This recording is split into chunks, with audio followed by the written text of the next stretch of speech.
అందరికీ వందనాలు madam. Praise lord. Praise lord. Praise lord. ఆ దేవాదేవుడు మళ్ళీ మనందరినీ సజీవ లెక్కలో ఉంచి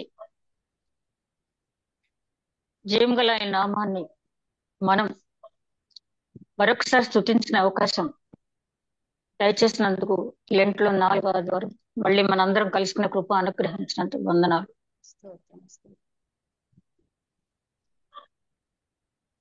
ఎవరు మ్యూట్ లో లేరు.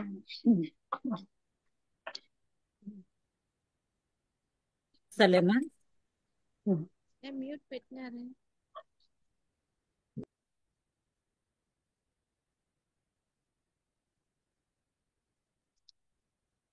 ఈరోజు మూలవాక్యం లూకా సువార్త 23వ అధ్యాయం 43వ వచనం.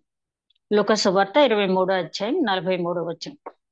అందుకు ఆయన వానితో, నేడు నీవు నాతో కూడా పరదేశంలో ఉండువని నిశ్చయంగా నీతో చెప్పుచున్నానెనను. అందుకు ఆయన వానితో, నేడు నీవు నాతో కూడా పరదేశంలో ఉండువని నిశ్చయముగా చెప్పుచున్నానెనను. మేడం ఫోటో నా పైన స్పాట్ లైట్ కనపట్ల, నాది 2 చోట్ల కనపడుతుందండి. ఏం లేదులేమ్మా, ఒక చోట పర్వాలేదు. పర్వాలేదు. నా దాంట్లో 2 చోట్ల కనపడదు. సరే.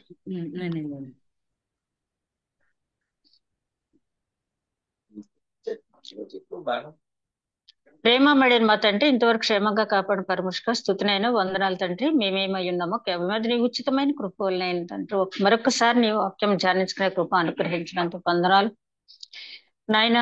దినములు ఎంతో అలజడి రేపే దినాల్లో మేమున్నాం తండ్రి. దయగల మా ప్రభ, ఇదిగో హతసాక్షులు మళ్ళీ ప్రారంభమవుతున్న దినాల్లో మనం ఉన్నామని చెప్పి ఎంతో మంది చెప్తున్నారు తండ్రి.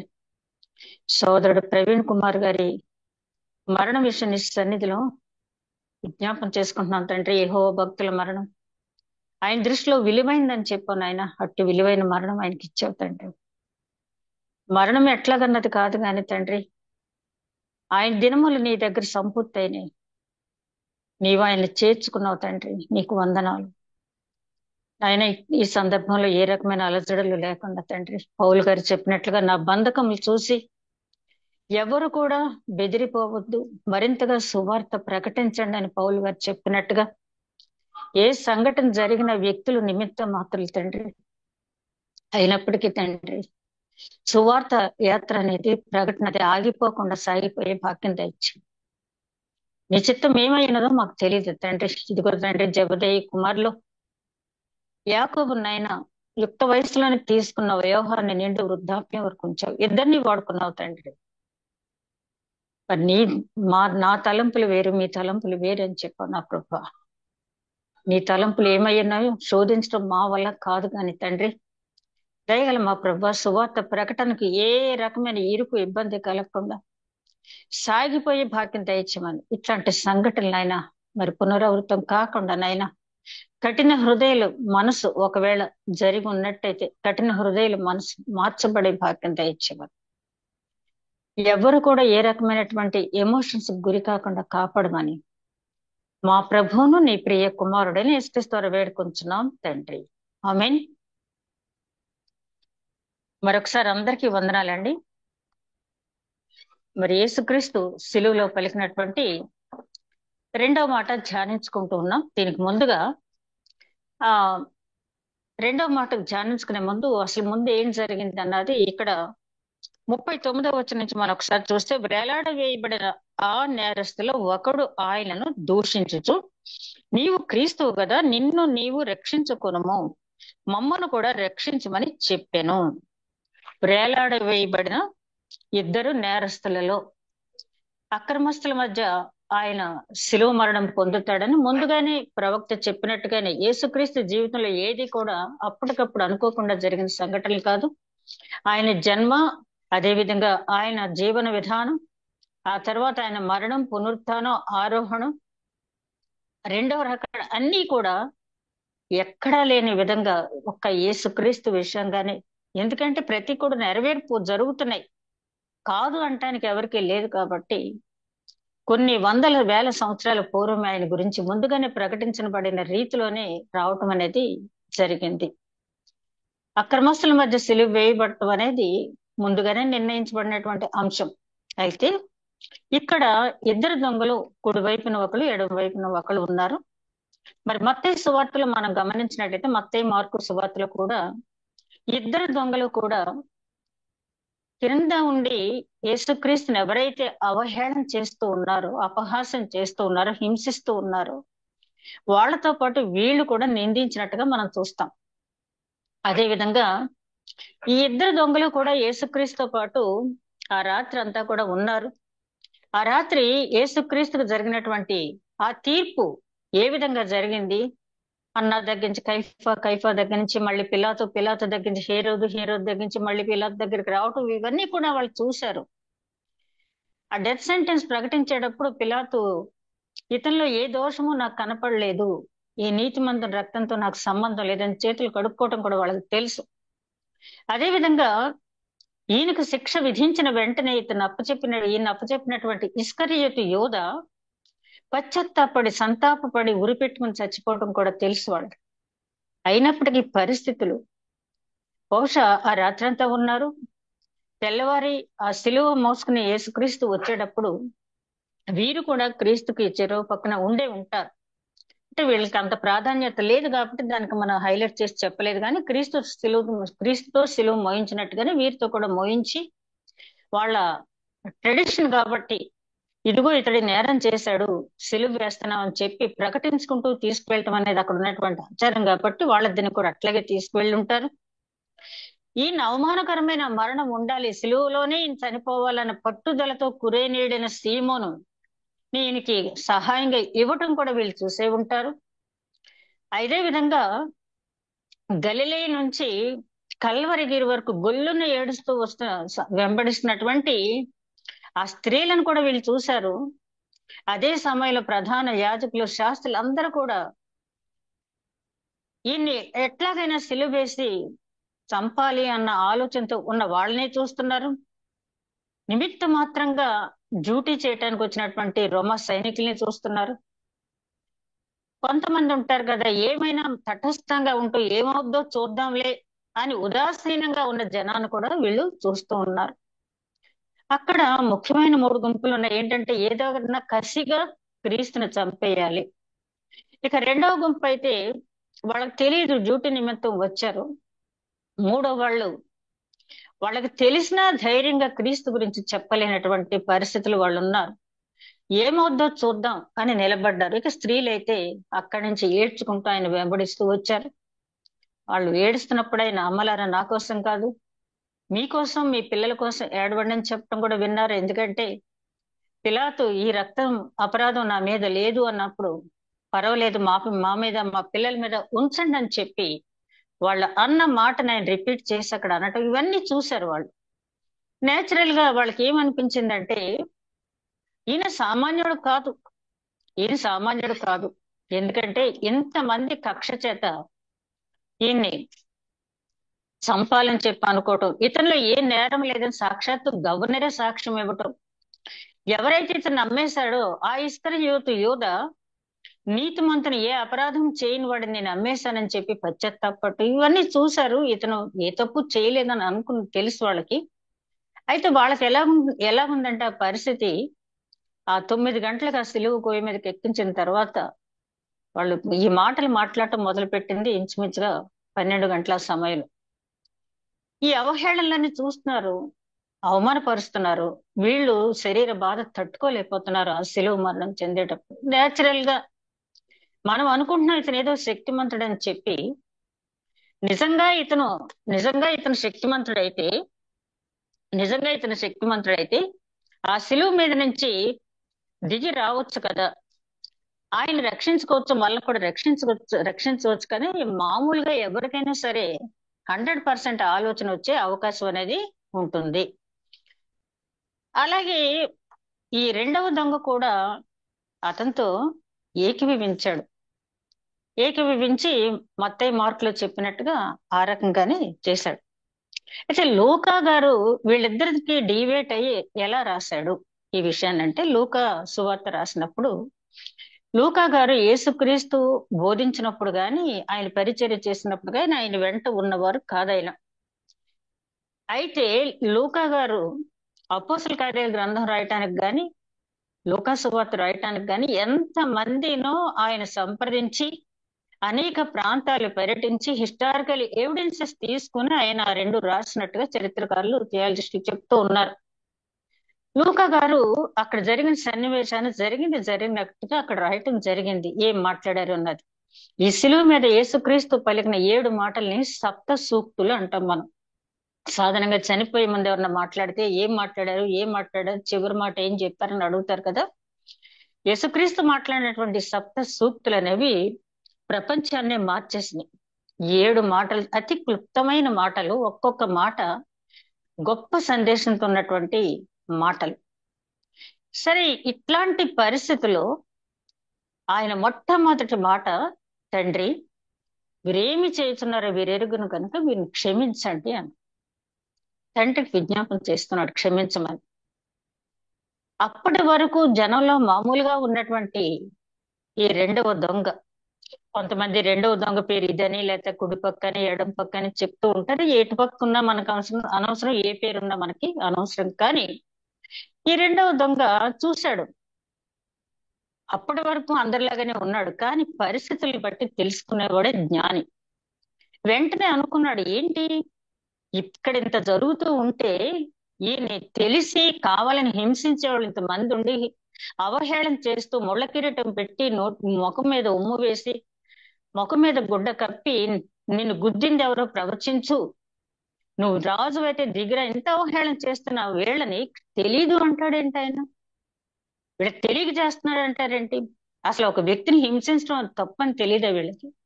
అతనిలో ఏ దోషం, ఇప్పుడు ఏదైనా తప్పు చేసిన వ్యక్తిని హింసించడం అంటే వేరు, ఏ తప్పు చేయని వ్యక్తిని వాళ్ళు హింసిస్తున్నారు, అందరికీ తెలుసు అది. అట్లాంటప్పుడు వీళ్ళకి తెలియదు అని చెప్పి అంటున్నాడు, ఏంటి ఇది అని చెప్పి ఆలోచించాడు. అక్కడ వాళ్ళకి తెలియని విషయం ఏంటంటే ఆయన మరణం ఎప్పుడు ఆయన ఈ భూమి మీదకి రాకముందే ఈ విధంగా చనిపోతాడు, శిలువ మరణం పొందుతాడు, పునరుత్థానుడు అవుతాడు, సర్వమానవ పాప పరిహారార్థం ప్రాయశ్చిత్తార్థం తన విలువైన రక్తాన్ని చిందిస్తాడు శిలువలో. ఆ శిలువ వల్లే మనకు విమోచన కలుగుతుంది అనేది ఆ ధర్మశాస్త్రం తెలిసిన వాళ్ళకి, ఆ ప్రవచనాల సారాంశం తెలిసిన వాళ్ళకి తెలుస్తుంది. అక్కడ ఉన్న వాళ్ళలో కొద్ది మందికి మాత్రమే ఆ సంగతి తెలుసు. ఆ యూదుల్లో పరిసయ్యులు, శాస్త్రులకు మాత్రమే తెలిసిన వాళ్ళు మరి యేసుక్రీస్తు పుట్టినప్పుడు జ్ఞానులు తూర్పు దేశం నుంచి వచ్చి యూదులకు రాజుగా పుట్టినవాడు ఎక్కడ ఉన్నాడని అడిగే వరకు కూడా ఆ హేరోదు రాజు చుట్టూ ఉన్నటువంటి ప్రధానులు, ప్రజలు, పెద్దలు, శాస్త్రులు ఎవరు కూడా ఎక్కడ పుడతాడనే విషయం వాళ్ళు చెప్పలేదు. వాళ్ళకి తెలుసు అప్పటికి. ఎందుకంటే ఒకసారి చూడండి, లేదు ఎక్కడ యూదులు రాజు పుట్టాడు అంటున్నారు, ఎక్కడ పుట్టాడో చూడండి అనేటోడు గబగబా వచ్చేసి బెత్లెహేం ఎఫ్రాతాలో పుడతాడని మీకా ప్రవక్త చెప్పాడని చెప్పారంటే వాళ్ళకి తెలుసు. తెలిసిన రాజు ప్రాపకం సంపాదించుకోవటానికని వాళ్ళు అప్పటి వరకు చెప్పలేదు. ఇక్కడ జరుగుతున్నది కూడా అదే. క్రీస్తు గురించి తెలియని వాళ్ళు ఎక్కువ మందే ఉన్నారు, తెలిసిన వాళ్ళు కొద్ది మంది ఉన్నారు. వాళ్ళు మిగిలిన వాళ్ళని రెచ్చగొట్టి కసిగా సిలువ వేయించాలని చూస్తున్నారు. అట్లాంటివన్నీ క్షమించు అంటున్నాడు. ఈ క్షమాపణ అనే మాట చాలా కొత్త పదం అయింది అతనికి. ఎందుకంటే అప్పట్లో వరకు ప్రపంచంలో ఉన్నది ఏంటంటే దుష్ట శిక్షణ, శిష్ట రక్షణ. తప్పు చేసిన వాడు శిక్షింపబడవలసిందే, అతనికి క్షమాపణ అనేది లేదు. పోప్ బెనడిక్ట్ గారు ఒకసారి ఆయన మాట్లాడుతూ క్రిస్మస్ సందర్భంగా అసలు క్రిస్టియానిటీకి ఇవన్నీ తెచ్చింది, క్రిస్టియానిటీ స్ప్రెడ్ అవటానికి కారణం, క్రైస్తవ మార్గంలోకి అనేక మంది రావటానికి కారణం క్షమాపణ అనే పదవి ముఖ్యమైనది అని చెప్పి ఆయన చెప్పడం జరిగింది. నిజమే, దుష్ట శిక్షణ, శిష్ట రక్షణ అనే ఆ నానుడు ఏలుతున్న సమయంలో మరి క్షమాపణ అనేది ముందుగా ప్రకటించినటువంటి దైవ కుమారుడు యేసుక్రీస్తు. ఇతను చూశాడు, ఈ రెండో దొంగ చూసి మొత్తానికి ఈయన మామూలు వ్యక్తి అని అనుకోవటానికి వీల్లేదు అని చెప్పి అనుకున్నాడు. యాక్చువల్ గా ఆయన శిలువ మరణం పొందింది ఆయన ముందుగా. ఆయన మత్తయి సువార్త 5వ అధ్యాయం 17వ వచనం నుంచి 19వ వచనం వరకు చూస్తే ఏదో రకంగా యేసుక్రీస్తు మీద నింద మోపాలని వాళ్ళు పరిసయ్యులు, శాస్త్రులు తిరిగేటప్పుడు ఆయన ఏం చెప్తాడంటే, ధర్మశాస్త్రాన్ని అయినా ప్రవక్తల మాటలైనా నేను కొట్టువేయటానికి రాలేదు, అవి నెరవేర్చడానికి వచ్చాను. ఆకాశము భూమిలో మార్పు ఎట్లాగైతే రాదు, ఇందులో ఒక్క పొల్లైనా కూడా ఎవరు తీసేయటానికి వీల్లేదు. ఇక్కడ చెప్పబడిన ధర్మశాస్త్రం నెరవేర్పు అంటే ధర్మశాస్త్రం ఏముంటుంది? తప్పు చేసినాడు శిక్ష. అది ఎలా నెరవేర్చాడు యేసుక్రీస్తు అంటే మన పాప భారాన్ని ఆయన మోసి అంతవరకు పుట్టిన వారికి, ఇప్పుడున్న వారికి, పుట్టబోయే వారి పాప పరిహారార్థం ఎవరైతే ఆయన యందు విశ్వాసం ఉంచారో వాళ్ళందరికీ కూడా పాప పరిహారార్థం ఆయన ఆ మరణం పొందుతాడు అని చెప్పి ముందుగానే వ్రాయబడితే ఆయనకు ఆయనే స్వయంగా ప్రకటించడం జరిగింది. అలాగే సువార్తలో మీకు మత్తయి సువార్త, మార్కు సువార్త, లూకా సువార్తలో కూడా శిష్యులతో ఇదిగో నేను యెరూషలేము వెళ్ళబోతున్నాను, అక్కడ నన్ను పట్టుకుంటారు, ఇలా చంపుతారు, 3వ రోజు నేను తిరిగి లేస్తాను అని చెప్పి ఆయన చెప్పారు. ఏది కూడా మరుగు చేయలేదు శిష్యులకు కానీ ఎవరికి కూడా. అయితే ఇది అందరికీ కూడా దాన్ని అర్థం చేసుకున్న వాళ్ళు తక్కువ. అయితే ఈ ఫస్ట్ వర్డ్ అనంతరం ఏమైందంటే రెండో దొంగలో ఒక పశ్చాత్తాపం బయలుదేరింది.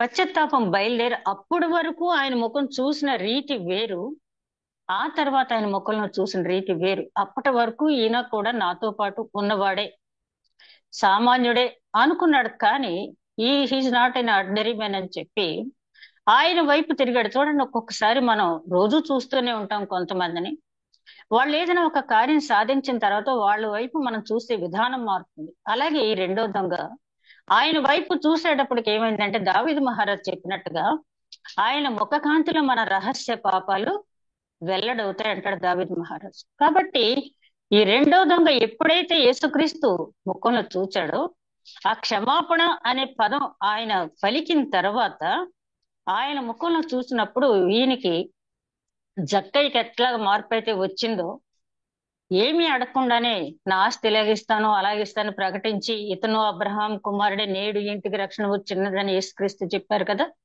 అలాగా ఈ రెండో దొంగ కూడా ఆ క్షమాపణ అనే పదం ఆయన మాట్లాడిన తర్వాత యేసుక్రీస్తుని చూసినప్పుడు ఆ ముఖ కాంతిలో తన రహస్య పాపాలన్నీ కూడా వెల్లడైనాయి. తన పాపాలు వెల్లడైనాయి. అంత మాత్రమే కాదు, కీర్తనకారుడు 32వ సంకీర్తన 1-2 వచనాల్లో చెప్పినట్టు తన పాపములు కప్పుకొనక ఒప్పుకున్నాడు, తన అతిక్రమములకు పరిహారం నొందినవాడు, తన పాపములకు ప్రాయశ్చిత్తం నొందినవాడు ధన్యుడు. యెహోవా చేత నిర్దోషి అని ఎంచబడినవాడు ధన్యుడు. ఆత్మలో కపటం లేనివాడు ధన్యుడు. ఎంత ధన్యత పొందుకున్నాడంటే, నాకు ఇది ఈ వాక్యం మనం ఇప్పుడు చిన్నప్పటి నుంచి ఎన్ని గుడ్ ఫ్రైడేలకు వెళ్ళినా ఈ మాట ధ్యానం వింటూనే ఉన్నా. ఇందులో కొత్తదనం మనకేమీ లేదు. కానీ నాకు ధ్యానించేటప్పుడు చాలా లిమిటెడ్ టైంలో అతను ఎన్ని ధన్యతలు పొందుకున్నాడు. బాల్యం నుంచి ఊహ తెలిసిన దగ్గర నుంచి మనం చర్చకు వెళ్తూ వాక్యం వింటూ ఈ ధన్యతలు ఎన్ని ధన్యతలు మనం పొందుకున్నామని చెప్పి ఒక్కసారి ప్రశ్నించుకుంటే, తన పాపాలు కప్పుకొనుక ఒప్పుకున్నాడు, అతిక్రమాలకు పరిహారం పొందాడు, అదే విధంగా యెహోవా చేత నిర్దోషి అని ఎంచబడ్డాడు, ప్రాయశ్చిత్తం పొందాడు, ఈ ధన్యతలు పొందాడు. వెంటనే ఇక సమయం లేదు, సరే నేనేదో పశ్చాత్తాపడ్డాను కదా, నేనెందుకు బహిరంగంగా ఒప్పుకోవాలి, ఏం చేయగలడు ఇతను, నాతో పాటు మరణించేవాడే కదా, ఇతను చెప్పడం వల్ల ప్రయోజనం ఏంటి అని అనుకోలేదు. కానీ తన పాపాలని ఒప్పుకున్నాడు. ఆయన వైపు తిరిగి ఆ ముఖకాంతిలో తన రహస్య పాపాలు ఒప్పుకున్నాడు. అందుకని యెహెజ్కేలు గ్రంథకర్త అంటాడు కదా, 18:32 వచనంలో, మరణము నొందిన వారిని బట్టి సంతోషించేవాడను కాను, మీరందరూ మనసు త్రిప్పుకుని బ్రతకండి అంటాడు ప్రవక్త ద్వారా. దేవుడు ఎప్పుడు కూడా మనల్ని పిలిచేది ఏంటంటే, మనం పడిపోయి ఆధ్యాత్మిక మరణం పొందటాన్ని బట్టి దేవుడు ఎప్పుడు సంతోషించడు. కానీ ఆయన ఏమంటున్నాడంటే, మీ మనసు త్రిప్పుకుని బ్రతకండి. బ్రతకడం అంటే ఆధ్యాత్మిక రెండో మరణాన్ని తప్పించుకోవడానికి పాత నిబంధనలనే మనకు ప్రవక్తి ద్వారా హెచ్చరించాడు. కానీ అది మనం ఆ కృప అనే మాట యేసుక్రీస్తు వచ్చి బోధించే వరకు కూడా దాన్ని అంత మనం ప్రాచుర్యంలోకి తీసుకోలేకపోయాం. ఆ తర్వాత ఆయన ఒకసారి యేసుక్రీస్తు యోహాను సువార్త 8:24 వచనంలో ఆయన బాధపడతాడు అక్కడ ఉన్న యూదుల గురించి. నేను ఎంత బోధించినా మీరు మీ పాపాలను ఒప్పుకోవట్లేదు, నిజదేవుని మీరు అంగీకరించట్లేదు, మీరు ఆ పాపంలోనే ఉండి మరణిస్తారేమో నేను బాధపడుతున్నాను అంటాడు ఆయన.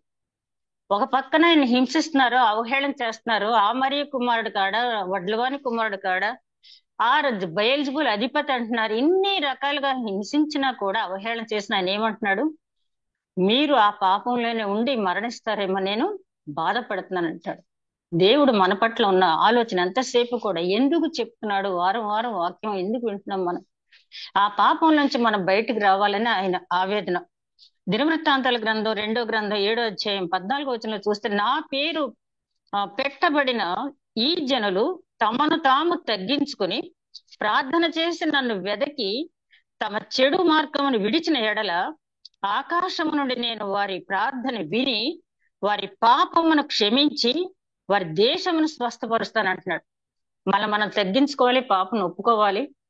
ఆయన సన్నిధిలో మనం ప్రార్థించినప్పుడు ఆ పాపాన్ని క్షమించి మనం చేసే ప్రార్థన బట్టి మనల్ని మన కుటుంబాన్నే కాకుండా దేశాన్ని క్షమిస్తానంటున్నాడు. ఈ రెండవ దొంగ చూడండి, ఆ తక్కువ టైంలోనే మరి యేసు అని పిలిచాడు అంటే ఆయన నిజ రక్షకుడని తెలుసుకున్నాడు.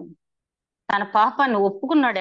ఎక్కడ ఒప్పుకున్నాడు తన పాపాన్ని అంటే ఈ ఈ వచనంలో మనం చూస్తే, అయితే రెండవ వాడు వాడిని గద్దించి మొదటి వాడు ఏమంటున్నాడు, నువ్వు క్రిందకు దిగి నువ్వు రక్షించుకో, మమ్మల్ని కూడా రక్షించు అన్నప్పుడు రెండవ వాడు చేసిన పని చూడండి.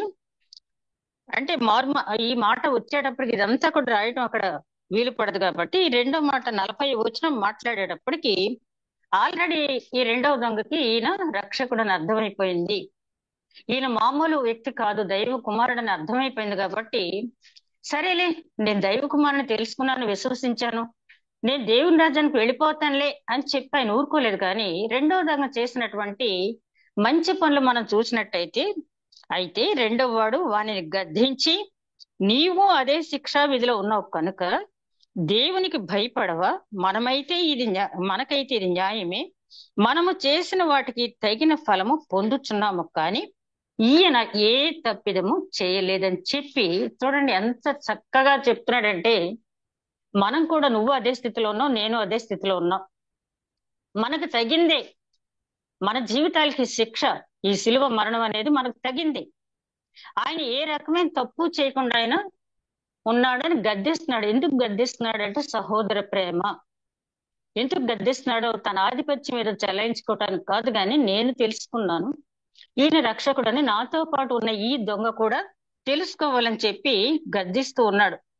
అతనికి తెలుసు రెండవ దొంగకి శరీర సంబంధంగా ఇంకా కొద్ది గంటల్లో చనిపోతాడని తెలుసు. ఆ శారీరక మరణాన్ని నుంచి ఈయన క్రీస్తు రక్షించలేడు, ఆ శరీర మరణాన్ని నుంచి రక్షించలేడని కూడా తెలుసు. కానీ అంతకంటే విలువైనది తెలుసుకున్నాడు. ఏంటంటే ఈ శరీర మరణం కాకుండా ఇంకొక మరణం ఉంది, ఈ జీవితం కాకుండా ఇంకొక జీవితం ఉంది, నేను ఈ భూమి మీద జీవించిన జీవితం కాకుండా ఆధ్యాత్మిక జీవితం అనేది ఉంది, నిత్య జీవం ఉంది, పరలోకం ఉందని తెలుసుకున్నాడు. అసలు తెలుసుకున్నాడు కాబట్టి అతను వెంటనే ఏమంటున్నాడు, రెండవ దొంగ ఆయన చూసి అంటున్నాడు, మనం ఆత్మ విషయమై దీనత్వం పొందాడు. ఎప్పుడైతే యేసుక్రీస్తుని దైవ కుమారుడని తెలుసుకున్నాడో తనను తాను పరిశీలించుకున్నాడు. తన సహోదరుడితో కూడా చెప్తున్నాడు, మనకైతే ఇది సరే, నువ్వు నేను ఒకే రకమైన జీవితం జీవిస్తున్నాం, ఆత్మ విషయమై దీనత్వం పొందు అని చెప్తున్నాడు. ఆత్మ విషయమై దీనులైన వారు ధన్యులు, పరలోక రాజ్యం వారిది. ఎంత ధన్యత పొందుకున్నాడంటే ఆ కాసేపట్లోనే అబ్రహాము చూడండి 18వ అధ్యాయంలో ఆదికాండంలో, నేను దుమ్మును ధూళిని అంటాడు. అదే ఆత్మ సంబంధమైన దీనత్వం. యోబు అంటాడు తండ్రితో, నేను నోటికి చెయ్యి అడ్డం పెట్టుకుని మాట్లాడుతున్నాను అంటాడు దేవుడితో. ఎట్లాంటి యోబు? నీతిమంతుడు, యథార్థవాది, చెడును విసర్జించిన వాడని దేవుని చేత చెప్పబడినటువంటి వ్యక్తి అన్న మాట అది. అదే విధంగా సుంకరి ఆకాశం వైపు కన్నులెత్తి చూడటానికైనా ధైర్యం చాలక, దేవ పాపిని నన్ను కరుణించన్నాడు. నీతిమంతుడిగా దేవుని చేత తీర్చబడ్డాడు. ఎవరైతే ఆత్మ విషయమై దీనత్వం పొందుతారో అంటే ఈ లోక సంబంధంగా నేను చేసిన మంచి క్రియలు ఏవి కూడా నన్ను పరలోకాన్ని తీసుకువెళ్ళవు, దేవుడి దగ్గర తీసుకువెళ్ళదు. కానీ నేను ఆత్మ సంబంధమైనటువంటి ఫలింపు ఉంటేనే, ఆత్మ ఫలం నాలో ఉంటేనే దేవుడు నన్ను అంగీకరిస్తాడని ఎవరైతే తెలుసుకుంటారో వాళ్ళు ఆత్మ సంబంధమైన దీనత్వం కలిగి ఉంటారు. కాబట్టి ఇతను తెలుసుకోవటమే కాకుండా రెండవ పక్కన దొంగతో చెప్తున్నాడు, వద్దు అని గద్దించి ఆయన ఏమీ అనవద్దు, మనం మారాలి అని చెప్పి చెప్తూ ఉన్నాడు. చూడండి ఇతను పొందిన ధన్యతలు ఒక్కొక్కటి మనం చూస్తే, ఆయన ఇది మత్తయి సువార్త కొండ మీద ప్రసంగంలో 5వ అధ్యాయం 3వ వచనం మనకు తెలిసింది ఆత్మ సంబంధమైన దీనత్వం గురించి. తర్వాత ఎవరి దగ్గర పశ్చాత్తాపడాలో వాళ్ళ దగ్గర పశ్చాత్తాపడ్డాడు. ఈ రెండో దొంగ చాలా తెలివైన పని ఏంటంటే, ఎవరి దగ్గర పశ్చాత్తాపడాలో వారి దగ్గర పశ్చాత్తాపడ్డాడు. అంటే ఈయనలో ఏ తప్పు లేదు, ఈయన నీతిమంతుడే అని చెప్తున్నాడు అంటే పశ్చాత్తాపడినట్టు అక్కడ. ఎవరి దగ్గర పశ్చాత్తాపడాలో అక్కడే పడ్డాడు. ఇస్కరియోతు యూదా చేసిన పని అదే కదా, తప్పు రిమోర్స్ అంటాం కదా. ఆ పశ్చాత్తాపం ఏం చేశాడు? యేసుక్రీస్తు దగ్గరకు వచ్చి పశ్చాత్తాపడకుండా ఆయన వేరే వ్యక్తుల దగ్గరికి వెళ్ళి పశ్చాత్తాపడటం వల్ల అతను కోల్పోవలసినంత కోల్పోయాడు. కానీ రెండవ దొంగ చాలా మరి మన హైందవ సోదరులు అంటారు కదా, సూక్ష్మంలో మోక్షం అని చెప్పి ఆ కొద్ది సమయంలోనే ఎంత తెలుసుకుంటున్నాడంటే, ఆయన పశ్చాత్తాపం కూడా దేవుని దగ్గర పశ్చాత్తాపడ్డాడు కాబట్టి ఆ పశ్చాత్తాపం అంగీకరించబడింది. అదే విధంగా తన స్థితిని తెలుసుకుని పౌలు గారు అంటాడు కదా, కొరింథీయులు రాసిన 2వ పత్రిక 7వ అధ్యాయం 10వ వచనం, ప్రతి ఒక్కరు కూడా తన ఆత్మ విషయాన్ని ఎప్పుడైతే తెలుసుకున్నారో వాళ్ళు ఫస్ట్ స్టెప్ ఏం చేయాలంటే దైవ చిత్తానుసారమైన దుఃఖం పొందాలి. లోక సంబంధమైన దుఃఖం మనల్ని ఏమీ రక్షించదు, కానీ దైవ చిత్తానుసారమైన దుఃఖం పొందాలి. అయ్యో నేను ధూళిని, నేను దుమ్మున అన్నాడు అబ్రహాం. అలాగ మన జీవితాన్ని మనం పరిశీలించుకుని, ఆకాశం నీ సింహాసనం, భూమి నీ పాదపీఠం, నేనెంతటి వాడి, నేను ఎంతటి దాన్ని, నేను ఇట్లా దీన స్థితిలో ఉన్నాను అని చెప్పి మన దీనత్వాన్ని ఆయన దగ్గర ఒప్పుకున్నప్పుడు ఆ దైవ చిత్తానుసారమైన దుఃఖం మనకి ఏమిస్తుందంటే రక్షణార్థమైన మారు మనసు కలుగుద్ది. అంత మాత్రమే కాదు, కొండ మీద ప్రసంగంలో యేసుక్రీస్తు చెప్పినట్టుగా దుఃఖపడు వారు ధన్యులు, వారు ఓదార్చబడరు. ఈ రెండో దొంగ మరి ఆ చివరి వరకు మనం చూసినప్పుడు ఎంత గొప్ప ఓదార్పు పొందాడో మనం చూస్తాం.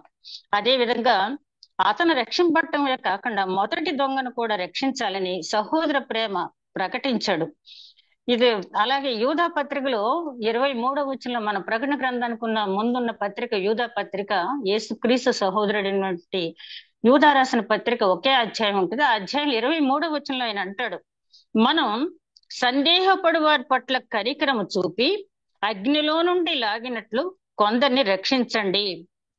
యూదా గారు ఏమంటాడంటే, ఈ లోకంలో చాలా మంది డౌటింగ్ థామస్లు ఉన్నారు.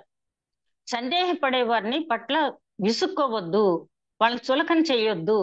మీరేం చేస్తారంటే వారి పట్ల కనికరం చూపండి, అగ్నిలో నుంచి లాగినట్లుగా వారిని లాగండి. అంటే ఇంకా కొద్ది సమయంలో నరకంలోకి వెళ్ళిపోతారో అనుకున్న వాళ్ళే లాగండి. ఈ మొదటి దొంగ రెండో దొంగ చేసే ప్రయత్నం అదే, అగ్నిలోకి తన సహోదరుడు వెళ్లకుండా ఉండటానికి. ఆ కిందంతా అవహేళన చేస్తున్నారు, ఇలా మాట్లాడుతున్నందుకు ఇతనికి ఏమని ఇంకా అదనంగా శిక్ష విధింపబడవచ్చు, ఏమైనా కావచ్చు. కానీ అతను ఒక కృత నిశ్చయంతో ఉన్నాడు, ఏంటంటే నా సహోదరుని కూడా నేను అగ్నిలోంచి లాగాలి. కనికరము గలవారు ధన్యులు, వారు కనికరింపబడుదని మత్తయి సువార్త 5వ అధ్యాయం 7వ వచనంలో చెప్పినట్టుగా ఈ ధన్యత కూడా పొందుకున్నాడు ఇతను. అదే విధంగా రెండవ దొంగ తాను దేవునితో సమాధాన పడ్డాడు. మొదటి దొంగను కూడా సమాధాన పరచడానికి చాలా ప్రయత్నం చేశాడు. సమాధాన పరచు వారు ధన్యులు, వారు దేవుని కుమారులు అనబడుదురు. యాకోబు పత్రిక 3వ అధ్యాయం 18వ వచనం అంటాడు, నీతి ఫలము సమాధానం వలన సమాధానంలో విత్తబడుతుందని చెప్పి సమాధానమును వెతికి వెంటాడండి అన్నాడు. కాబట్టి ఈ లోకంలో మనం చేయవలసింది ఏంటంటే, అనేక మంది దేవునితో సమాధాన పడనటువంటి వారిని దేవునితో సమాధాన పరచడానికి, ఎందుకంటే ఆ సమాధానం లేకపోతే వాళ్ళు ఎప్పటికీ కూడా నిత్యరాజ్య ప్రవేశాన్ని కోల్పోతారు. కాబట్టి సమాధాన పరచడానికి మనం ప్రయత్నం చేయాలి. సమాధాన పరచువారు ధన్యులు, వారు దేవుని కుమారులు అనబడదురు. దేవుని కుమారుడు అనిపించిన యోగ్యత కూడా ఇతను పొందాడు. అంత మాత్రమే కాకుండా ఈయన చూస్తే మనం ఎంత సాత్వికతతో మాట్లాడుతున్నాడంటే, మొదటి దొంగను గద్దింపు అంటే ప్రేమపూర్వకమైన గద్దింపే గాని ఎక్కడ ఘర్షణ పడినట్టు గాని తిట్టినట్టు గాని కనపడదు. అంతకు ముందు ప్రవర్తన వేరుగా ఉంది, యేసుక్రీస్తుని చూసిన తర్వాత వేరుగా ఉంది ఇతని ప్రవర్తన. చాలా సాత్వికతతో ఆ మొదటి దొంగను కూడా ఒప్పించడానికి చూస్తూ ఉన్నాడు. సాత్వికులు ధన్యులు, భూలోకమును స్వతంత్రించుకుందరు. ఎక్కడైతే సువార్త ప్రకటించబడుతుందో, ఈ పరదేశంలోకి వెళ్తాం అనే వాక్యం మొట్టమొదటి వాగ్దానం తీసుకున్నటువంటి వ్యక్తి ఇతను అని చెప్పి అక్కడ ప్రతి చోట ఇతని గురించి మనం మాట్లాడుకుంటూ ఉన్నాం. అదే విధంగా నీతి కొరకు ఆకలి దప్పులు గారు వారు ధన్యులు. ఇతను దేవుని నీతి నెరవేర్చడానికి, ఆ శిలువ మీద ఉన్న వాళ్ళకి ఎంతో ఆకలి దాహం అన్ని ఉంటాయి, కానీ ఇతను ఆ ఆకలి దప్పులు కాదు గాని తన తోటి సహోదరుడు యొక్క ఆత్మ రక్షణ పొందాలని చెప్పి ఆకలి దప్పులు కలిగి ఉన్నాడు. ఇదంతా ఎక్కడి నుంచి వచ్చిందంటే, హృదయ శుద్ధి గల వారు ధన్యులు, వారు దేవుని చూచెదరని ఉంది కదా మత్తయి సువార్త 5:8 ఎప్పుడైతే యేసుక్రీస్తుని చూశాడో తన హృదయంలో అంతవరకు ఉన్నటువంటి లోక సంబంధమైనటువంటి విగ్రహాలన్నింటినీ తీసివేశాడు.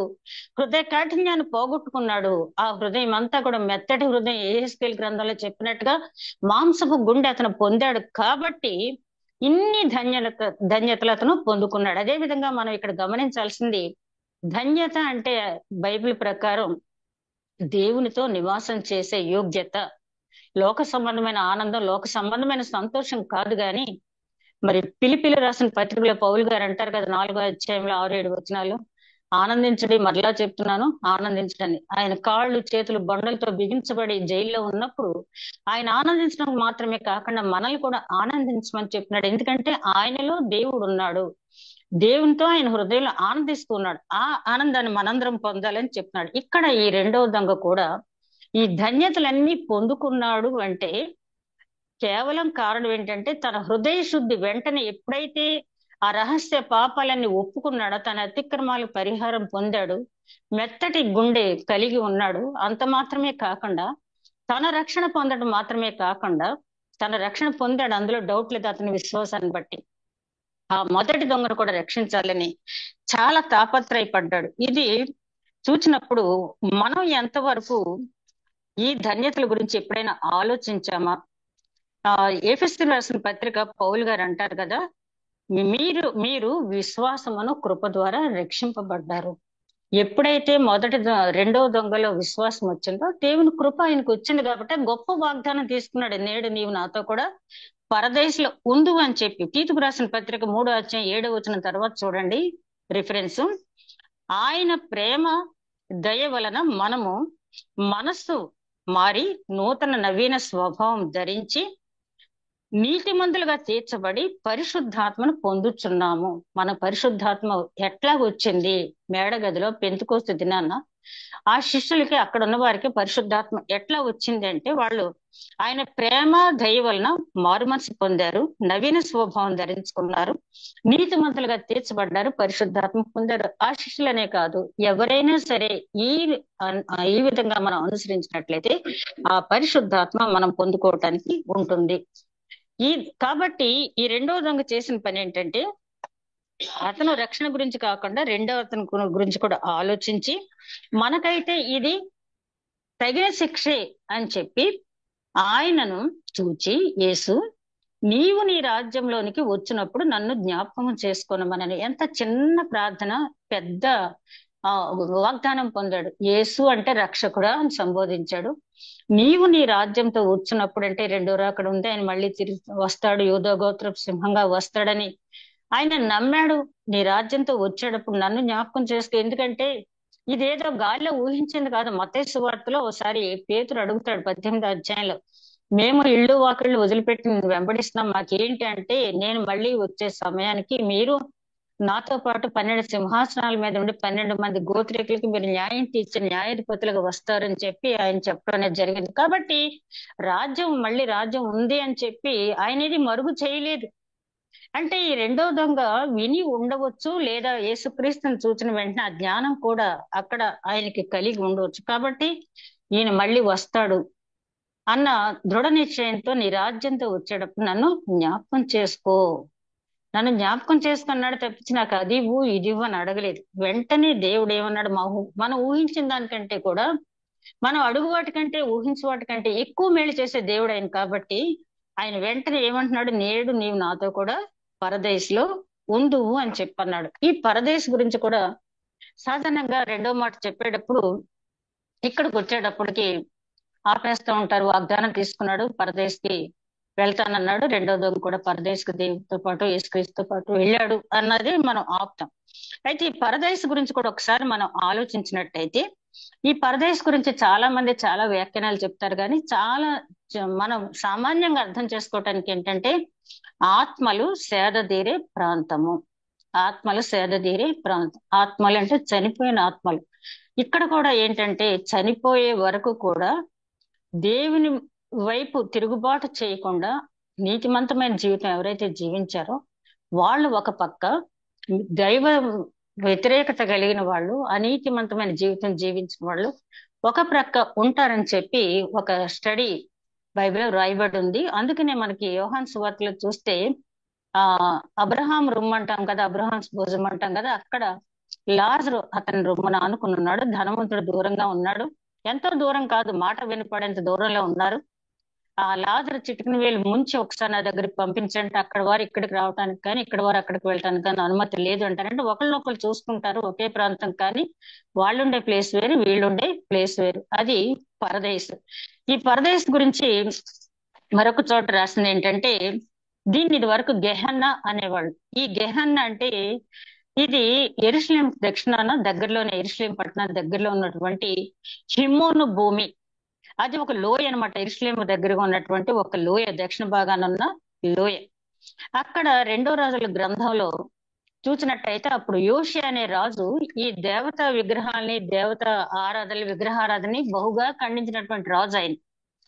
ఆయన ఏం చేస్తాడంటే ఈ విగ్రహాలన్నిటిని తీసుకెళ్లి అక్కడ పడేయటం, వాటిని అంటించడం ఎప్పుడు కూడా నిత్యం. అంటే బహు విగ్రహారాధన చేశారు కదా, ఇశ్రాయేలీలు చేసేసారు. ఆ తర్వాత యూదులకు కూడా ఆ జబ్బు ఎప్పుడైతే అదేంటి ఆహాబుతో సంబంధం అందుకున్నారో అక్కడి నుంచి వీళ్ళలో కూడా విగ్రహారాధన అనేది మొదలైంది. అతల్య వచ్చింది కదా కోడలుగా, అక్కడి నుంచి విగ్రహారాధన మామూలు అయిపోయింది. సరే, యోషియా రాజు వచ్చిన తర్వాత ఈ విగ్రహారాధన బహుగా ఖండించాడు. విగ్రహాలను తీసుకెళ్లి ఈ హిన్నోము లోయ అనే దాంట్లో పడవేయటం, అంటించేయటం జరిగేదంట. అది ఎప్పుడు నిత్యమో కాలుతూనే ఉండేదంట. అది ఎప్పుడు కూడా నిత్యమో కాలుతూనే ఉండేది. ఆ మాటనే మనకి ఈ పాతాళం అనే దానికి ఉపయోగిస్తారు అని చెప్పి అక్కడ వ్రాయబడింది. నిత్యాగ్ని, అగ్ని ఆరదు, పురుగు చావదు అంటారు కదా, దాంతో పోల్చడం అనేది జరిగింది. అయితే ఈ పరదేశంలో ఉండేవారు ఎవరంటే ఆత్మలు అక్కడ సేద తీరుతాయి. ఇక్కడ మనం చూసినట్టయితే యెషయా గ్రంథంలో 28వ అధ్యాయం 13 వచ్చిన తర్వాత చూడండి, మనం ఒక వాక్యాన్ని ధ్యానించేటప్పుడు దానికి కావాల్సిన రిఫరెన్స్లు అన్ని కూడా మనకు వరుసగా ఉండవు. ఆదికాండం దగ్గర నుంచి ప్రకటన గ్రంథం వరకు. అక్కడ అంటాడు ప్రవక్తతో దేవుడు, అక్కడ అచ్చట కొంత ఇచ్చట కొంత, ఆజ్ఞ వెంబడి ఆజ్ఞ, సూత్రం వెంబడి సూత్రం నీకు తెలియజేస్తాను. అంటే ఆ సమయానికి నీకు కావాల్సిన జ్ఞానాన్ని వాక్యం ద్వారా నువ్వు బైబిల్ మొత్తం ప్రకటన గ్రంథం వరకు నువ్వు చూసినట్టయితే నీకు కావాల్సిన ఆన్సర్ దొరుకుద్ది. ఒకే ఆన్సర్ నీకు చాలా విషయాలు పరిష్కరించడానికి ఉంటది. కాబట్టి నువ్వు బైబిల్ అంతా క్షుణ్ణంగా చదివి ఉన్నట్టయితే ఎవరైనా నీతో డిబేట్ దిగినప్పుడు నువ్వు చెప్పడానికి అనేది అవకాశం ఉంటుంది. సరే, ఇక్కడ మనం గమనించాల్సిన విషయం ఏంటంటే పేతురు రాసిన మొదటి పత్రిక 3వ అధ్యాయం 19వ వచనంలో ఆయన అంటాడు, నోవాహు కాలంలో ఆత్మస్వరూపిగా వాళ్ళకి ప్రకటించాడంట. జలప్రళయం రాకముందు నోవాహు కాలంలో ఆత్మస్వరూపిగా ప్రకటించాడు. మరి నోవాహు కాలానికి ముందేంటి?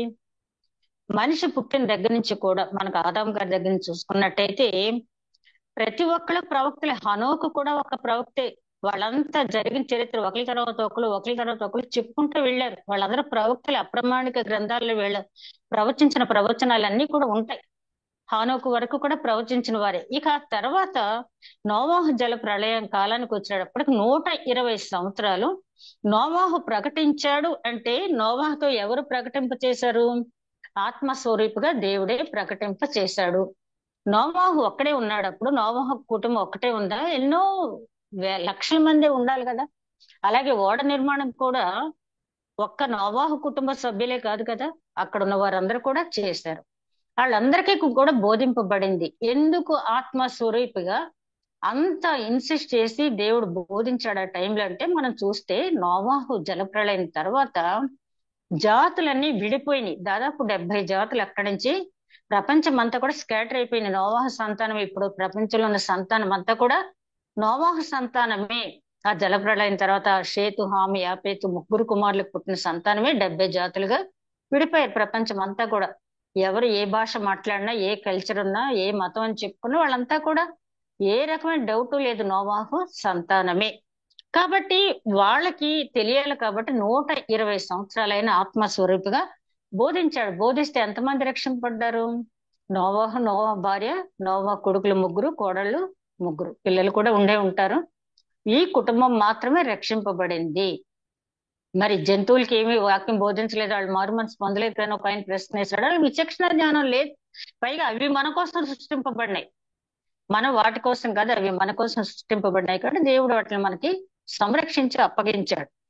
ఆత్మస్వరూపిగా బోధించినా కూడా వాళ్ళలో చాలా తక్కువ మంది మారారు. అదే విధంగా ఎఫెసీయులకు రాసిన పత్రిక 4వ అధ్యాయం 9వ వచనంలో మనం గమనించినట్లయితే అక్కడ ఒక వివరణ ఇస్తాడు. ఎఫెసీయులకు రాసిన పత్రిక 4వ అధ్యాయం 9వ వచనంలో ఆయన చెప్పినటువంటి మాటను మనం గమనించినట్టయితే, భూమి ఆరోహణమైన అనగా ఆయన భూమి యొక్క క్రింది భాగములకు దిగినని అర్థం ఇచ్చుచున్నది కదా. దిగిన వాడు తానే సమస్తమును నింపునట్లు ఆకాశమును మండలమునకు అన్నిటికంటే మరి పైకి ఆరోహణ వాడు అయి ఉన్నాడు. అక్కడ ఏం చెప్తున్నాడు? యేసుక్రీస్తు చనిపోయిన వెంటనే ఎక్కడికి వెళ్ళాడు? భూమి లోపల పొరలకి వెళ్ళాడు. అదేంటనమాట? ఒకప్పుడు అంటే చరిత్రకారులు, జియాలజిస్టులు చెప్పేది ఏంటంటే అది గార్డెన్ ఆఫ్ ఈడెన్, ఏదేను వనం. అది అక్కడ ఈ ఆత్మలన్నీ కూడా ఉన్నాయి. ఏది? దేవుణ్ణి తిరుగుబాటు చేసిన వాళ్ళు, దేవుణ్ణి అంగీకరించి నీతిమంతమైన జీవితం జీవించిన అబ్రహాం లాంటి వాళ్ళు, అబ్రహాంని అనుసరించిన వాళ్ళు అక్కడ కూడా అంతా కూడా ఉన్నారు. ఆయన చనిపోయిన వెంటనే శరీరం మాత్రం సమాధిలో ఉంది, కానీ ఆయన ఆత్మ మాత్రం వాళ్ళ దగ్గరికి వెళ్ళి ఆత్మ రూపుడుగా వారికి బోధించాడు. ఎందుకు బోధించాడు ఆయన అని చెప్పి అనుకున్నట్టయితే, వాళ్ళు నీతిగానే జీవించారు, కానీ రక్షణ కలగాలంటే ఏముండాలి? యేసుక్రీస్తు రక్షకుడని నోటితో ఒప్పుకొని దేవుడు ఆయనను మృతుల్లో నుండి లేపినని విశ్వసించాలి. వీళ్ళకి విశ్వాసం ఉంది, కానీ దేవుడు ఆయన మృతుల్లో నుంచి లేపాడని మనకు తెలిసినట్టుగా వాళ్ళకి తెలియదు. అందుకని అబ్రహాం గురించి హెబ్రీ గ్రంథాలు ఏం చెప్పారు? ఆ విశ్వాసం అన్నది నిరీక్షించే వాడి యొక్క నిజ స్వరూపమే అని చెప్పి, దేనికి దేవుడు ప్రధాన శిల్పై కట్టాడో ఆ పట్టణాన్ని దూరం నుంచే చూసి వారు నమస్కరించారు, విశ్వాసంతో నమస్కరించారు. వాళ్ళకి యేసుక్రీస్తు తెలియదు. ఇదిగో మీరు ఏ విశ్వాసం అయితే చూసి నమస్కరించారో ఆ విశ్వాసానికి ప్రతిరూపంగా నేను దైవ కుమారుడిగా వచ్చి, శరీరధారిగా వచ్చి, మరి పాప క్షమాపణ ఇవ్వటానికి వచ్చి, పాప క్షమాపణ నిమిత్తం శిలువ మరణం పొంది, మరణం మీద జయోత్సాహం పొంది నేను వచ్చాను అని చెప్పి వాళ్ళకి ప్రకటించారు. అంటే మీరు క్రీస్తును ఒప్పుకోవటానికి వాళ్ళకి క్రీస్తు తెలియదు. చనిపోయే వాళ్ళకి ఎందుకు ఏర్పాటు దేవుడు చేశాడంటే, అబ్రహం అంటాడు కదా, సర్వశక్తిమంతుడైన దేవుడు న్యాయం తీర్చడా? క్రీస్తు పుట్టక ముందు వాళ్ళన్న సంగతి ఏంటి అని మనకు క్వశ్చన్ మార్క్ లేకుండా ఆయన ఏం చేశాడు? క్రీస్తు పుట్టిన తర్వాత జీవితకాలం నీతిమంతమైన జీవితం ఎవరైతే జీవించారో వాళ్ళ సువార్త ప్రకటించి వాళ్ళ నోటితో ఒప్పుకుని హృదయం మంది విశ్వసించడానికి దేవుడు ఆయన్ని అక్కడికి పంపించడం అనేది జరిగింది. అసలు వినని వాళ్ళు సరే, వాళ్ళు అలాగే వదిలేశారు, ఆ పాత్రలలోనే ఉన్నారు. ఆ విన్న వాళ్ళకి ముందు అబ్రహాముని బట్టి, అబ్రహాం ఎందుకు సున్నతి పొందక ముందు నీతిమంతుడిగా దేవుడు తీర్చాడు అంటే, సున్నతి పొందితేనే నీతిమంతులా, కాకపోతే నీతిమంతులు కాదా? మరి అబ్రహాం ముందున్న వాళ్ళ సంగతి ఏంటంటే, ఆ క్వశ్చన్ రాకుండానే 15వ అధ్యాయంలోనే అబ్రహాం నీతిమంతుడిగా తీర్చి దేవుడు నిబంధన చేశాడు. నీ సంతానానికి నేను ఈ భూభాగం ఇస్తాను, వాళ్ళు 430 సంవత్సరాలు బానిసత్వంలోకి వెళ్తారు, కానీ వాళ్ళు చాలా సంతోషంగా, వాళ్ళు చాలా సంపత్తో తిరిగి వస్తారని చెప్పి అబ్రహాంతో చెప్పడం 15వ అధ్యాయం జరిగింది. అప్పుడు సున్నతి లేదు అబ్రహాం. 17వ అధ్యాయానికి వచ్చిన తర్వాత, సున్నతి పొందిన తర్వాత అబ్రహాం పేరు అబ్రహాంగా మార్చబడింది. ఎందుకు ఆ ఏర్పాటు దేవుడు చేశాడంటే, సున్నతి పొందడం అనేది విమోచనకు మార్గం కాదు, విశ్వాసం మాత్రమే మార్గం అని చెప్పి రోమీయులకు రాసిన పత్రికలో కూడా ఈ మాట అనేది చెప్పడం జరిగింది. రోమీయులకు రాసిన పత్రిక 4వ అధ్యాయంలో మనం గమనించినట్లయితే, రోమా పత్రిక 4వ అధ్యాయం 16, 11, 12 వచనాలు మనం గమనించినట్లయితే అక్కడ చాలా చక్కగా వివరించి చెప్పడం జరిగింది. అబ్రహాం వల్ల విశ్వాసం పొందిన వాళ్ళకి వచ్చినటువంటి బహుమతి ఏంటి అన్నది ఆయన అక్కడ వివరించి చెప్పడం అనేది జరిగింది. 4వ అధ్యాయం 11వ వచనం, సున్నతి లేనప్పుడే మరియు సున్నతి లేని వారైనను నమ్మిన వారికి అందరికీ అతడు తండ్రి అగుట వలన వారికి నీతి ఆరోపించుటకై అతడు సున్నతి పొందక మునుపు తనకు కలిగిన విశ్వాసం వలనైనా నీతికి ముద్రగా సున్నతి అను గుర్తు పొందెను. మరియు సున్నతి గలవారికి తండ్రి ఎగుటకు అనగా సున్నతి మాత్రము పొందిన వారు కాక మన తండ్రి అయిన అబ్రహాము సున్నతి పొందక మునుపు అతని కలిగిన విశ్వాసం యొక్క అడుగు జాడలను బట్టి నడుచుకున్న వారికి తండ్రి ఎగుటకు అతడు ఆ గుర్తు పొందెను. అంటే సున్నతి ఉన్నవారికి సున్నతి లేని వారికి కూడా తండ్రి అవటానికి విశ్వాసాన్ని ఆధారంగా తీసుకున్నాడు. ఆయన ఒక వ్యక్తిని నీతిమంతుడిగా తీర్చడానికి విశ్వాసాన్ని ఆధారంగా తీసుకున్నాడు. అందుకని ఇదే రోమాపత్రికలో పౌలు గారు అంటాడు, పనివాడికి జీతం దానం కాదు రుణమే, కానీ భక్తిహీనుడిని నీతిమంతుడిగా దేవుడు తీర్చాడు అంటే అతని విశ్వాస క్రియలను బట్టి అతన్ని నీతిమంతుడిగా తీర్స్తాడు. ప్రభు చేత అతను నిర్దోషిగా ఎంచబడినట్టయితే ప్రభు అతని నీతిమంతుడిగా తీర్చుతాడు. ఇదే జరిగింది రెండో దొంగ విషయంలో. అతను ఎప్పుడు కూడా చర్చికి వెళ్ళలేదు, వాక్యం వెళ్ళలేదు, బాప్తిసం తీసుకోలేదు, సున్నతి లేదు, ఏమీ లేదు. ఏమీ లేకుండా ఫస్ట్ టైం యేసుక్రీస్తుని చూసిన వెంటనే నమ్మాడు.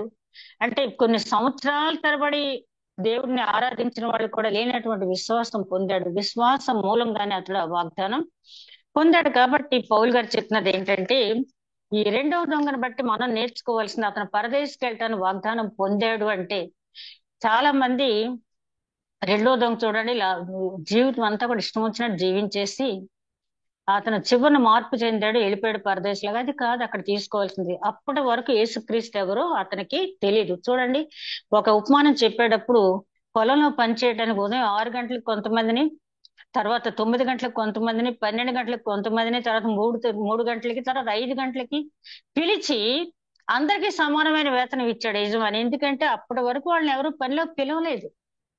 అలాగే వీళ్ళకు కూడా అప్పటి వరకు యేసుక్రీస్తు అనేది తెలీదు. ఈ రెండవ దొంగకి తెలిసిన వెంటనే విశ్వసించాడు. నీకు ఎంత కాలం తెలుసున్నది కాదు, కానీ నీ విశ్వాసం ఏంటి? తెలిసిన వెంటనే విశ్వసించిన తర్వాత, నీవు మారు మనసు పొందిన తర్వాత నీవు దేవుని కోసం ఏ రకమైన జీవితం జీవించావు, దేవుని కోసం నువ్వేం త్యాగం చేశావు, భూ దిగంతముల వరకు వెళ్లి సువార్త ప్రకటించనన్న కమిషన్ మనకు తెలుసు కదా, ఎంతవరకు నెరవేర్చావు నువ్వు?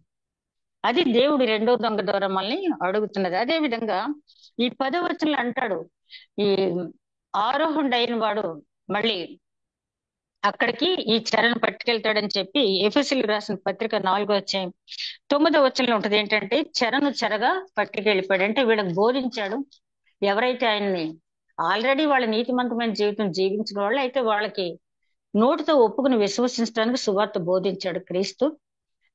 వాళ్ళని, అంటే జగత్తు పునాది వేయబడక మునిపే దేవుడు వాళ్ళని అప్పగించాడు. అందుకని 17 అధ్యాయంలో యోహాను సువార్త 17 అధ్యాయంలో ప్రార్థన చేసినప్పుడు, విజ్ఞాపన చేసినప్పుడు యేసుక్రీస్తు అంటాడు, తండ్రి నీవు నాకు అప్పగించిన వారిని ఒక్క నాశన పుత్రుని తప్పించి నేను ఎవరిని పోగొట్టుకోలేదు అంటాడు. అంటే వీళ్ళందరి చేత దేవుని చేత ఏర్పాటు చేయబడిన వారు. అయితే కొంతమంది అంటారు, మరి అందరిని ముందే ఏర్పాటు చేసుకుంటే మరి ఈ సువార్త ఎందుకు, ఎంత విన్నా వాళ్ళు అలాగే ఉంటారు కదా అని విత్తనవాదం వాళ్ళు ఉన్నారు. కానీ అక్కడ అది కాదు. సువార్త విన్న తర్వాత మారు మనసు పొందిన వాళ్ళు ఎలాగో రక్షింపబడతారంటే, అంతకు ముందు ఏర్పాటు చేయబడిన వారికి ఆయన సువార్త ప్రకటించడం అనేది జరిగింది. అదే విధంగా ఆయన అంటాడు, చెరను చెరగా పట్టుకుని పోయి మనుషులకు ఈవులను అనుగ్రహించెను. ఏ చెరలో దేవునికి వ్యతిరేకంగా ఉన్నవారు కాకుండా నీతిమంతమైన జీవితం. అందుకనే పౌలు గారు రోమిలకు రాసిన పత్రిక 2వ అధ్యాయంలో ఆయన అంటాడు, ధర్మశాస్త్రం ఎరుగకయే తామే ధర్మశాస్త్రమై ఉన్నట్టు ఉన్న వారికి ఒక తీర్పు ఉంటది. అదే ఈ తీర్పు. వాళ్ళకి దేవుడు తెలియకపోయినా కూడా, ఆజ్ఞలు తెలియకపోయినా కూడా నీతిమంతమైన జీవితం జీవించారు. దీన్ని మన పాత నిబంధనలో కూడా చూస్తాం. కీర్తన 68వ సంకీర్తన 18వ వచనంలో సేమ్ వచనాలు ఉంటాయి. అక్కడ నువ్వు చెరను చెరగా పట్టుకుపోయాను. దానికి దీనికి ఒక్క డిఫరెన్స్ ఉంటది. అక్కడ ఏంటంటే, నీవు మా దగ్గర మనుషుల దగ్గర ఈవులు తీసుకున్నావు అంటాడు కీర్తనకారుడు. ఇక్కడ ఏంటంటే ఈవులు ఇచ్చావు అంటాడు. అంటే బహుమతులు నువ్వు తీసుకున్నావు అని కీర్తనకారుడు అంటాడు. ఇక్కడ రాసిన లూకా సువార్తికుడేమో బహుమతులు ఇచ్చావు, ఎఫెసీ పత్రిక రాసిన పౌలు గారేమో బహుమతులు ఇచ్చావు అంటున్నాడు. అంటే దేవుడు ఏం తీసుకున్నా కూడా మనకిచ్చిన దాంట్లోంచే తీసుకుంటాడు. మనకంటూ స్వంతదేది కూడా లేదు. ఈ సృష్టి అంతా కూడా ఆయన సృష్టించిందే కాబట్టి దేవుడికి మనం ఏమి ఇచ్చినా ఆయనకు మనం ఇచ్చిన దాంట్లో ఇచ్చేదే. అది తీసుకుని మనల్ని నూరంతలుగా ఆశీర్వదించే దేవుడు. కాబట్టి రెండవ దొంగ గురించి మనం తెలుసుకోవాల్సింది ఏంటంటే, పరదేశంలోకి ఎట్లాగ వెళ్ళాడు అంటే, ముందు మామూలుగానే ఉన్నాడు, మొదటి దొంగలాగానే ఉన్నాడు, పరిస్థితులను అధ్యయనం చేశాడు. అధ్యయనం చెయ్యాలి. ముందు పరిస్థితులు అధ్యయనం చేసిన తర్వాత జ్ఞానవంతుడిగా ఆలోచించాడు. ఆ పరిస్థితిలో అక్కడ ఉన్న వాళ్ళు నలుగురితో పాటు నేను అనుకోలేదు, కానీ కొంత తన విచక్షణ జ్ఞానం ఉపయోగించి ఆలోచించి యేసుక్రీస్తు మామూలు వ్యక్తి కాదు అని చెప్పి ఆయన వెంటనే ఒప్పుకున్నాడు. యేసుక్రీస్తు కూడా పరదేశంలోకి రెండవ దొంగను తీసుకెళ్ళినప్పుడు, ఇదిగో నాతో పాటు సిలువ వేయబడిన వ్యక్తి విశ్వసించాడు, రక్షకుడిగా అంగీకరించాడు, పరదేశంలోకి వచ్చాడు. మీరు కూడా ఆ రకమైన విశ్వాసం కలిగి ఉన్నట్టయితే చెరను చెరగా పట్టుకుని ఎక్కడికి వెళ్ళిపోయాడు? ఆరోహణుడు అయిపోయాడు. అపోస్తుల కార్యాల గ్రంథం 1వ అధ్యాయంలో మనం చూస్తాం. ఆరోహణుడు అయిపోయిన సమయంలో ఆ చెరను చెరగా పట్టుకెళ్ళిపోయాడు. అంతవరకు కూడా ఆయన వచ్చే వరకు కూడా వేచి ఉన్నటువంటి ఆత్మల్ని తీసుకుని ఆయన వెళ్ళాడు. అంటే ఇక్కడ ఈ రెండో దొంగ నుంచి మనం గమనించాల్సింది ఏంటంటే, అందరూ ఎలాగున్నారు వాళ్ళతో పాటే ట్రెండ్ కదండి అంటారు. ట్రెండ్ తో పాటు మనం ఉండాలి కదండి అంటారు. ట్రెండ్ తో పాటు ఉంటే మనం వాళ్ళతో కూడా గాలి కొట్టుకుపోయే వాళ్ళగానే ఉంటాం. ఈ రెండో దొంగలో ఉన్న సుగుణం ఏంటంటే, ఉన్న పరిస్థితిని అంతని చూశాడు.